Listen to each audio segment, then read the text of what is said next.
Alors la question de Charillet, c'est pourquoi est-ce qu'à un moment, on nous parle d'un point qui correspond à ça et qui est sur l'axe des abscisses? Alors je vais vous expliquer.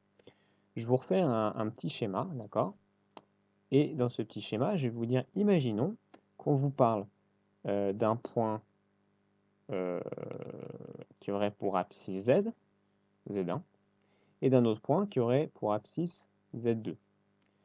Ok? Et on va dire que Z1, ses coordonnées, c'est, je sais pas moi, A plus BI.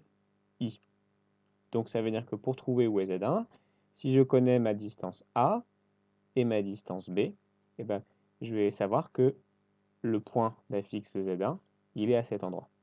Ok? Maintenant, le point Z2, lui, je vais dire que c'est un réel pur. Donc, il vaut par exemple C plus DI. Mais comme c'est un réel pur, ça veut dire que D vaut 0. Donc ces coordonnées, je vais les exprimer simplement avec un réel.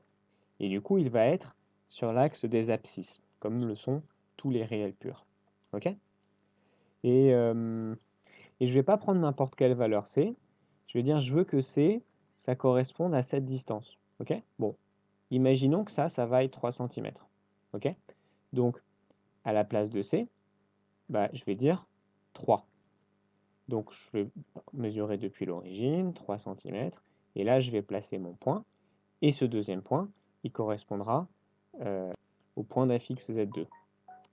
Mais 3, c'est quoi? 3, c'est la longueur de l'origine jusqu'au point d'affixe Z1. Ok? Donc, autrement dit, 3, c'est l'abscisse, pardon, le module de Z1.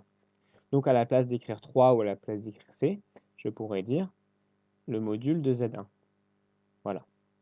Donc, c'est un peu perturbant, parce qu'en fait, pour exprimer les coordonnées de Z2, on a un nombre là, qui est un nombre réel.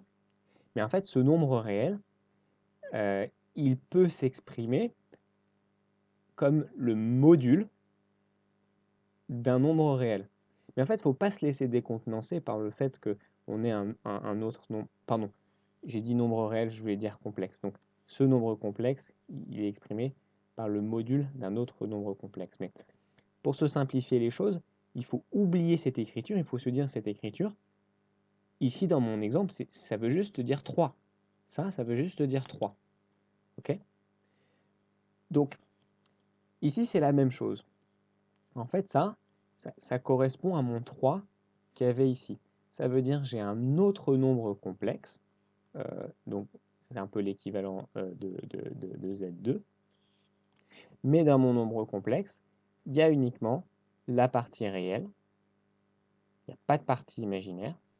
Et du coup, c'est pour ça que ça, il le place ici sur l'axe des abscisses avec cette longueur qui est égale à cette longueur. Et cette longueur, c'est quoi? Bah, c'est le module de Z.